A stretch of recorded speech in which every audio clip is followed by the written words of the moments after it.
PTC news देख रहे सभी दर्शकों का स्वागत है। मैं सुमन कश्यप आपके साथ हाजिर आपके सामने प्रदेश की तमाम बड़ी खबरों को लेकर बुलेटिन की शुरुआत करेंगे, लेकिन पहले नजर डालते हैं हेडलाइंस पर। हरियाणा बीज संशोधन विधेयक 2025 को लेकर बोले मंत्री श्याम सिंह राणा। कहा, इस विधेयक के बाद किसानों को नकली बीजों से निजात मिलेगा। हरियाणा में अब 9वीं 10वीं में होंगे 7 सब्जेक्ट, संस्कृत, उर्दू, पंजाबी में से एक का चयन करना होगा। हरियाणा विद्यालय शिक्षा बोर्ड के चेयरमैन ने दी खास जानकारी। सरसों की फसल बेचने के लिए किसान हुए परेशान, कामकाज छोड़कर लाइनों में खरीद का इंतजार कर रहे, उठान प्रक्रिया धीमी। सुभाष सोधा ने किया थानेसर की अनाज मंडी का औचक निरीक्षण, कमियां दिखाई देने पर अधिकारियों को लताड़ा। कहा, किसानों को किसी भी तरह की कोई परेशानी नहीं आनी चाहिए। महेंद्रगढ़ की 6 मंडियों में सरसों की खरीद हुई शुरू। मार्केटिंग बोर्ड ने मंडियों में सरसों की खरीद को लेकर किए प्रबंध। कहा, एक बार में एक किसान की 40 क्विंटल सरसों खरीदी जाएगी।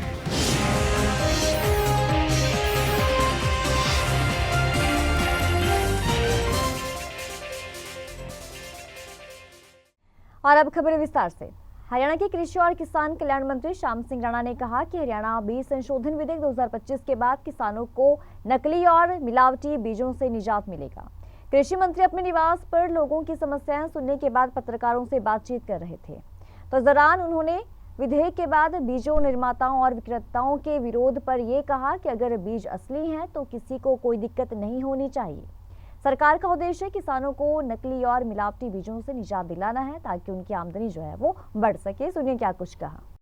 सौगात तो देखिए है ही है, एयरपोर्ट का होना बहुत बड़ी बात है और प्लांट का जो विस्तार होगा, दूसरा प्लांट लगेगा, ये भी विकास के अंदर मील का पत्थर साबित होगा। हरियाणा प्रदेश के विकास में ये चीज़ें अहम होती हैं जो प्रधानमंत्री जी करते रहते हैं हमेशा। देखिए, विकसित प्रदेश, विकसित देश, ये हमारे 37 राज्य हैं। अगर ये सारे विकसित हो जाएंगे तो देश विकसित ऑटोमेटिक हो जाएगा। और विकास की प्रक्रिया जब से भारतीय जनता पार्टी आई है तब से विकास की तरफ सरकार का पूरा ध्यान है। देखिए, लोगों में रैली का बहुत उत्साह, सीजन भी है लेकिन सीजन के साथ साथ रैली का ज़्यादा उत्साह है। मोदी जी को सुनने के लिए रदौर के हर गांव से बहुत बड़ी संख्या में लोग जाएंगे। हम कोशिश कर रहे हैं अभी 10,000 प्लस की संख्या हमारे अपने विधानसभा से हो, इसके लिए पूरी ताकत लगाएंगे हम। हरियाणा में अब 9वीं और 10वीं कक्षा के विद्यार्थियों को एक अतिरिक्त विषय की पढ़ाई करनी होगी। जी हां, नई शिक्षा नीति 2020 के तहत त्रिभाषाई सूत्र को लागू करने के लिए यह अतिरिक्त विषय जोड़ा है, जिसके तहत विद्यार्थियों को 6 की बजाय 7 विषय पढ़ने होंगे। हरियाणा विद्यालय शिक्षा बोर्ड के चेयरमैन डॉक्टर पवन कुमार ने जानकारी देते हुए क्या कुछ कहा, आइए सुनते हैं।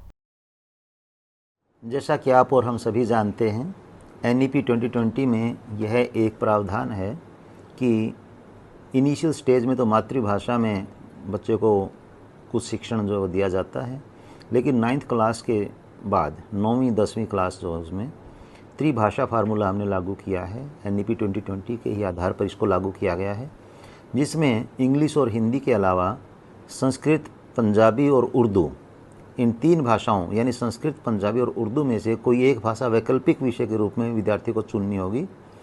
और इस तरह से कुल 6 जो विषय थे उसकी बजाय 7 विषय विद्यार्थी के पास होंगे, जिसमें 5 कंपलसरी विषय हैं। 6ठा विषय जो था पहले वैकल्पिक था और 7वां जो है ये त्रिभाषाई फार्मूला के तहत संस्कृत, उर्दू या पंजाबी में से एक विषय होगा। फसलों की कटाई करें या फिर कामकाज को छोड़कर भूखे प्यासे अपने वाहनों के साथ लाइनों में खरीद का इंतजार करें। आज सुबह से पहुंचने पर भी मंडी में अपनी सरसों की फसल बेचने के लिए काफी मशक्कत करनी पड़ रही है।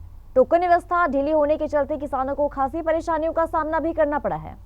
उठान प्रक्रिया धीमा होने के चलते इस समय सरसों और गेहूं से पूरी मंडी अटी पड़ी है। तो वहीं अनाज मंडी में किसान और मजदूरों को मात्र 10 रुपए में खाना मिलेगा। परेशानी भाई, टोकन कटा पत्थर भी पुलिस वाला भीतर ना जान देता, नहीं कोई लाइन में आओ। गर्मी कितनी पड़ रही है, 4 घंटा होगा तड़का लाइन में खड़ा है। परेशानी सारी, जमींदार बता बराबर ठोकर खा रहे हो।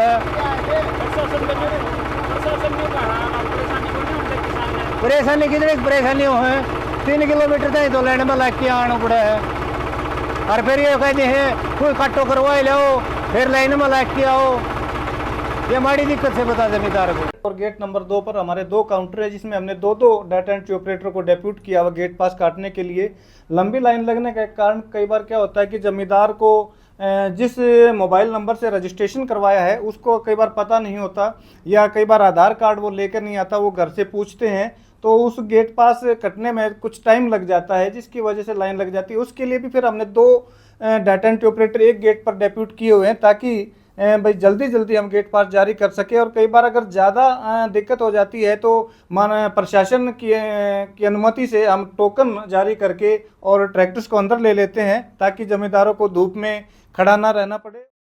पूर्व मंत्री सुभाष सुधा ने थानेसर की अनाज मंडी का औचक निरीक्षण किया और अनाज मंडी में गेहूं की तैयारी को लेकर जायजा लिया और कमियां दिखाई देने पर पीडब्ल्यूडी के एक्सीन को लताड़ भी लगाई और अधिकारियों को चेतावनी देते हुए ये कहा कि तुरंत प्रभाव से सड़क बनाई जाए, ताकि अनाज मंडी में गेहूं बेचने आए किसानों को किसी भी तरह की कोई परेशानी का सामना न करना पड़े। निरीक्षण के दौरान उन्होंने एक गेहूं की ढेरी में नमी 17.4% पाई गई और मानक के अनुसार केवल 12% नमी होनी चाहिए। इस पर अधिकारियों को सख्त निर्देश दिए कि नमी की जांच के बाद ही खरीद की जाए। 10 लाख क्विंटल क्षेत्र मंडी में यहाँ पर वीट आई थी और इतनी ही वीट आने की संभावना है, जिसके अंदर लगभग 5.5 लाख DFSC ने परचेज किया था और 4.5 लाख अपना एफर्ड ने परचेज किया था, तो लगभग इतना ही आना है। तो उसके लिए मंडी के आड़तियों की बात थी कि बारदाने की सप्लाई होगी कि नहीं होगी, उनसे हुई बात। तो मैंने डायरेक्टर पुणे सप्लाई से बात की जोगपाल जी से की, कल सबको आड़तियों को बारदाना मिल जाएगा। तो उसके साथ साथ परचेज के लिए कोई दिक्कत ना आए किसान भाइयों को, उसको लेकर आज मीटिंग रखी है कि बारदाने की उचित व्यवस्था होनी चाहिए, लिफ्टिंग की ठीक व्यवस्था होनी चाहिए। जो दिक्कतें थी उनसे बैठ कर उनकी आड़तियों का और टोटल ऑफिसरों के साथ बैठ कर ये मीटिंग हुई है कि मंडी के अंदर कुछ रिपेयर होनी थी, तो कुछ थोड़ा बहुत पैच रह गया था, वो मैंने एक्शन को बुला के बोला, वो कहता आज ही उस पैच को कर दिया जाएगा। कुछ आड़तियों ने कहा था कि बारदाना नहीं आया, वो मैंने डायरेक्टर से बात की, कोई ट्रांसपोर्ट का जो था वो फाइनल नहीं हुआ, कल ट्रांसपोर्ट का जो ठेका है वो कल फाइनल हो जाएगा, तुरंत बारदाना भी आ जाएगा। उसके लिए मैंने डायरेक्टर फूड सप्लाई से बात करी, कल इनको बारदाना भी सबको मिल जाएगा। और इनसे टोटल एजेंसियों से बात की, क्या तुम्हारी व्यवस्था ठीक है, ट्रांसपोर्ट की व्यवस्था ठीक है, उसके साथ साथ आपके पास स्पेस भी है वीट का। तो इन्होंने कहा किसी प्रकार का अब की बार जो मंडी से लिफ्टिंग होगी, स्पेस की कोई दिक्कत नहीं है, हमारे पास ओपन स्पेस है, हम एकदम मंडी के अंदर किसी प्रकार की दिक्कत नहीं आने देंगे। फतेहाबाद पुलिस ने गांव ठुइया में हुई हत्या की वारदात को सुलझाते हुए वारदात को अंजाम देने वाले 7 आरोपियों को काबू कर लिया है। पकड़े गए आरोपियों की पहचान शक्ति निवासी किठाना जिला कैथल, अभिषेक उर्फ अभी निवासी माजरा रोहेड़ा जिला कैथल, अंकित निवासी कैथल, सुशील निवासी भट्टू कला, विक्रम निवासी बासरा जिला हिसार और रोहताश उर्फ ताशी निवासी पीली मंदूरी और 7वां आरोपी जुनाइल के रूप में हुई है। ये सभी आरोपी राजस्थान के भादरा में वर्ष 2024 में एक जेल में बंद थे और इस दौरान लूट की योजना भी बनाई गई। ठुइया गांव जो पड़ता है हमारे भट्टू थाने के एरिया में, वहाँ पे एक SBI का कस्टमर सर्विस पॉइंट जो चालक थे उनका मर्डर किया गया था और वहाँ से मौके से एक लैपटॉप जो है वो चोरी किया गया था।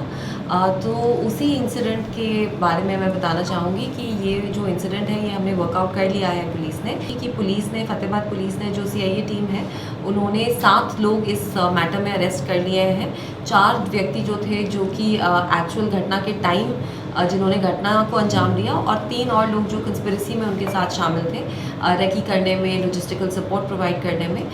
तो इनको हमने आइडेंटिफाई करके एप्रीहेंड कर लिया है, अरेस्ट इन सबको कर लिया गया है। महेंद्रगढ़ जिले की 6 मंडियों में सरसों की खरीद शुरू हो चुकी है। मार्केटिंग बोर्ड ने जिले की इन मंडियों में सरसों की खरीद को लेकर सभी प्रबंध कर लिए हैं। नारनौल मार्केट कमेटी की सचिव मुकुल यादव के अनुसार महेंद्रगढ़ जिले की 6 मंडियों में अब तक 2 लाख क्विंटल सरसों की खरीद की जा चुकी है।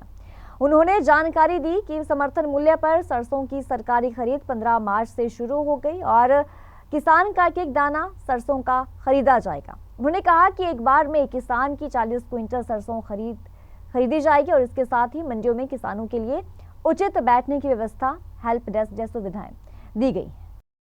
सरसों की फसल लेके यहाँ आया हूँ।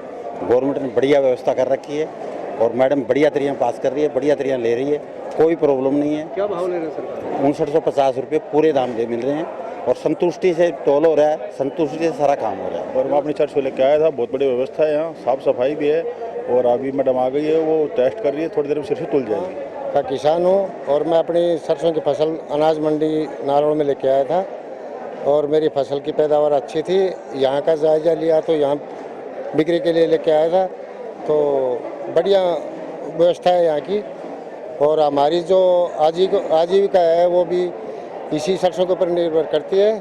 और सरसों का भाव जो गवर्नमेंट ने निर्धारित किया था 5950, अभी तक जो व्यवस्था थी 5950 में खरीद रही है और बहुत ही बढ़िया भाव मिल रहा है हमारे को। तो मैं आपको बताना चाहूँगी कि मार्केट कमेटी ने किसानों के लिए टेंट लगवाया है, टीन शेड है, ठंडे पानी के लिए यहाँ पर वाटर कूलर की सुविधा उपलब्ध है और गेट के ऊपर ही हेल्प डेस्क बनाया गया है। अगर किसी किसान को किसी भी प्रकार की कोई समस्या है तो वो अपनी शिकायत हेल्प डेस्क में दर्ज करवा सकता है। जिले के ईश्वरगढ़ गांव के पास नेशनल हाईवे 44 पर सड़क हादसे में एक व्यक्ति की मौत हो गई। मृतक की पहचान करनाल जिले के गांव चौचड़ा गांव निवासी 31 वर्षीय मोहनलाल के रूप में हुई है। वो पेशे से कंबाइन मशीन ऑपरेटर था और हाल ही में लगभग 3 महीने बाद मध्य प्रदेश से लौटा था। तो मृतक के चचेरे भाई ने ये कहा कि मोहनलाल रविवार को किसी काम से अंबाला गया हुआ था और रात को वापसी के दौरान उसकी बाइक की टक्कर एक अन्य बाइक से हो गई। हादसा ईश्वरगढ़ के पास हाईवे पर हुआ है। टक्कर इतनी जबरदस्त थी कि मोहनलाल जो है वो गंभीर रूप से घायल हो गया। तो राहगीरों के द्वारा उसे तुरंत अस्पताल पहुंचाया, लेकिन इलाज के दौरान उसने दम तोड़ दिया। ये मोहनलाल है, मेरे चाचे का लड़का है छोटा। ये रात उधर से अंबाला से आ रहा था अपने घर के लिए मोटरसाइकिल पे और रास्ते में इनका दूसरी मोटरसाइकिल से आमने सामने इनकी टक्कर हो गई है। तो इलाज के लिए इनको सरकारी हॉस्पिटल कुरुक्षेत्र लाया गया। इलाज के दौरान इनकी डेथ हो गई है। अभी पुलिस कार्रवाई हो चुकी है। उसके कार्रवाई के दौरान इनकी पोस्टमार्टम होने के बाद हमारे को इनकी डेड बॉडी प्राप्त हो चुकी है। सर, कल ना शाम को एक एक्सीडेंट की सूचना प्राप्त हुई थी। सूचना पाकर मौके पर पहुंचे थे। एम्बुलेंस का इंतजाम करके इंजर्ड को मोहनलाल को हॉस्पिटल में पहुंचाया था, जहाँ उसके बाद कुछ देर बाद इलाज के दौरान उसकी मौत हो गई है और आज उसका पोस्टमार्टम करवा के सब परिजनों को सौंप दिया गया है। 2 मोटरसाइकिल थे जिनके आमने सामने टक्कर होने से एक्सीडेंट हुआ है। पीएम मोदी यमुनानगर में Deenbandhu Chaudhary Chhotu Ram thermal power plant की दूसरी यूनिट का शिलान्यास कर पूरे हरियाणा को बड़ी सौगात देने वाले हैं। इससे जहां एक तरफ बिजली की समस्या काफी हद तक दूर हो जाएगी, तो वहीं थर्मल पावर प्लांट की जड़ में बसा रतनपुरा और कायमपुरा गांव के लोग जो है वो काफी ज्यादा परेशान दिखाई दे रहे हैं। ग्रामीणों का ये कहना है कि साल 2008 में जब थर्मल की पहली यूनिट शुरू की गई थी, तब से अब तक हम थर्मल से उड़ने वाली राख की त्रासदी झेल रहे हैं। 24 घंटे 7 दिन और पूरे साल थर्मल पावर प्लांट से काले रंग की राख उड़कर घरों की छतों पर आती है। यहाँ पे बहुत प्रॉब्लम है, बच्चे बाहर नहीं खेल सकते, राखी इतनी प्रॉब्लम है। यहाँ पे झाड़ू मारो सफाई की इतनी प्रॉब्लम है, कपड़े बाहर नहीं सुखा सकते, कालस बहुत ज़्यादा होती है। और गर्मी में देखो कितनी गर्मी है और सर्दी में बारिश की वजह से प्रॉब्लम है, बूंदाबांदी पड़ती है। हमें दोनों सीज़न में कोई भी सुविधा नहीं है कि हाँ एक सीज़न की भी कोई वो हो। ग्रामीण को लिए तो पहले भी सौगात ही दी थी ना, 600 मेगावाट की लगाई थी, तब भी सौगात कर रहे थे बहुत अच्छा काम रहेगा, यहाँ रोजगार बढ़ जाएंगे, ये होगा वो होगा। पर यहाँ तो बीमारियाँ इतनी बढ़ गई, रोजगार क्या करेंगे, फांसी खाएंगे फिर ऐसे। यहाँ तो बीमारियाँ इतनी हो गई, सांस लेना भी दूर पड़ गया। नहीं, इससे तो क्या नाम गाँव वालों को बहुत समस्याएं हैं। पहले क्या ना जो 300 मेगावाट की 2 यूनिटें लगी हैं, इससे बहुत ज़्यादा प्रदूषण हो रहा। अगर इसके अलावा एक और यूनिट लग गई 800 मेगावाट की, तो इससे कई गुना ज़्यादा प्रदूषण बढ़ जाएगा और प्रदूषण बढ़ने से गाँव में बीमारियाँ फैलेंगी। बीमारियाँ अभी भी फैल रही हैं, गाँव में मौतें हो रही, बीमारियों की वजह एलर्जी हो रही बच्चों को और बूढ़ों को क्या नाम। और जो हमारे पशु हैं वो बाहर नहीं बैठ सकते, उनको बाहर बांध नहीं सकते, वो खाना नहीं, जैसे उनका चारा आता है, चारे में भी क्या नाम फोला उड़ के डलता है तो वो भी खाते नहीं है। तो जब से थर्मल लगा तब से समस्या यहाँ तो ही पोल्यूशन यहाँ तो ही हर चीज़ में दिक्कत आई। डंगरों पशुओं का घास नहीं खवा सकता, वो सारा कोले में, नाज में काला जी, हर चीज़ में कोला है जी। अगर पहला प्लांट पोल्यूशन मुक्त था तो उसका ये हाल है, तो दूसरा भी यही हाल होना। अब तो यूनिट भी 800 मेगावाट लगेगी, पहले 600 के थे, 300 के 2 थे, अब उससे भी बड़ा लग रहा है। इस बुलेटिन में इतना ही। खबरों की ज्यादा अपडेट के लिए आप बने रहिए हमारे साथ।